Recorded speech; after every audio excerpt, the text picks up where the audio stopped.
Having a baby and tinnitus. Mums and dads with tinnitus may worry about having a baby because they're going to be listening to crying from time to time, and they wonder whether tinnitus may be a reason not to have a child. And my sense, having become a father myself, is absolutely not. Having a child brings masses of joy into the world. It is challenging, it is exhausting, of course, but with support and looking after yourself, it can be one of the most wonderful experiences around. So the thing to consider is that if you can build up a support network where you can get help, of course that's going to be very helpful. In the middle of the night, if you're woken up, taking it in turns to look after the little one can make a massive difference. Because part of the tinnitus pattern is that you're hyper alert and you're listening out for danger. And when you become a parent, it's completely normal to listen out for the little one just to check that they're okay.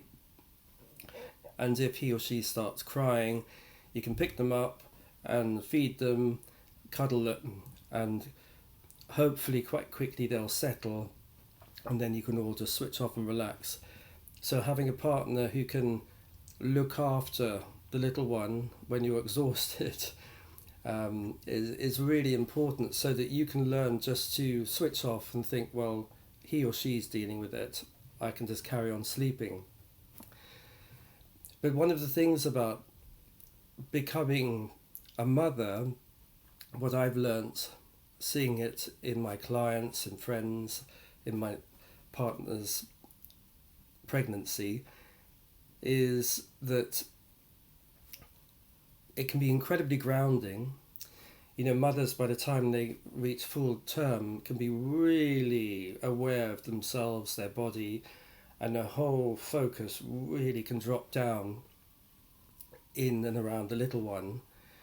And so even quite cerebral mums can go through a massive transformation because they're just really, everything in their systems getting ready to become a mum and to give birth and to look after the baby.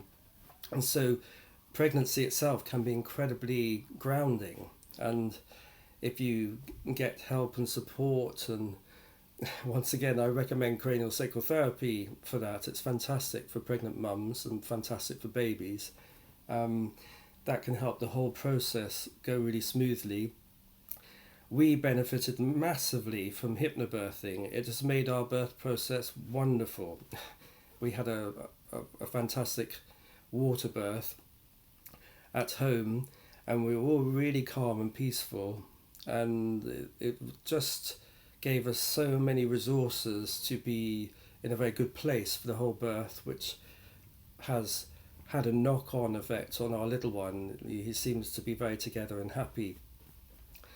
So, you know, the whole process of becoming a parent and looking after a baby and having a child hopefully can be a really positive experience. And if you feel a tinnitus spike, or you have a rise in stress because of some situation that arises, get help and support to settle yourself. And I think learning tools and coping strategies are always useful, because when the going gets tough, and this happens to everybody from time to time, you just pull the tools out of the bag and you know how to calm yourself down. You know how to deal with the twitter that takes over, and if you start freaking out or getting stressed, you just apply these practices to help you settle. Or you go to your alternative health practitioner, the body-based therapist, to help you settle down, or you practice your yoga, your tai chi, or you know, if you come up against a really extreme edge, you can go to your doctor, and medication can really help settle the system too. So if the baby is crying, it's really important to know what's happening, to tend to the little one, And once you found out if it's boredom, tiredness, or hunger, and you dealt with that, it's a really good practice then to just go and settle yourself down, so you can then maybe just practice breathing or practice a focusing technique. As long as you can soothe yourself, the more soothed you are, the more you can soothe the little one. So I think coming back to looking after yourself, soothing yourself, knowing what tells you you're okay, really staying in your resources is going to really help parenthood and help the little one. So if people have hyperacusis, so the sound is painful, that is difficult, but then you're probably going to pick the baby up more readily and speak to the baby and what's wrong, and really relate to him or her, and think, what on earth's the matter? Why are you so upset? I think it's with babies crying, so much of it is about coming back into relationship. They may be freaked out, they may be frightened, they may not understand what's going on, and they can quite quickly settle again if you really sort of relate to them.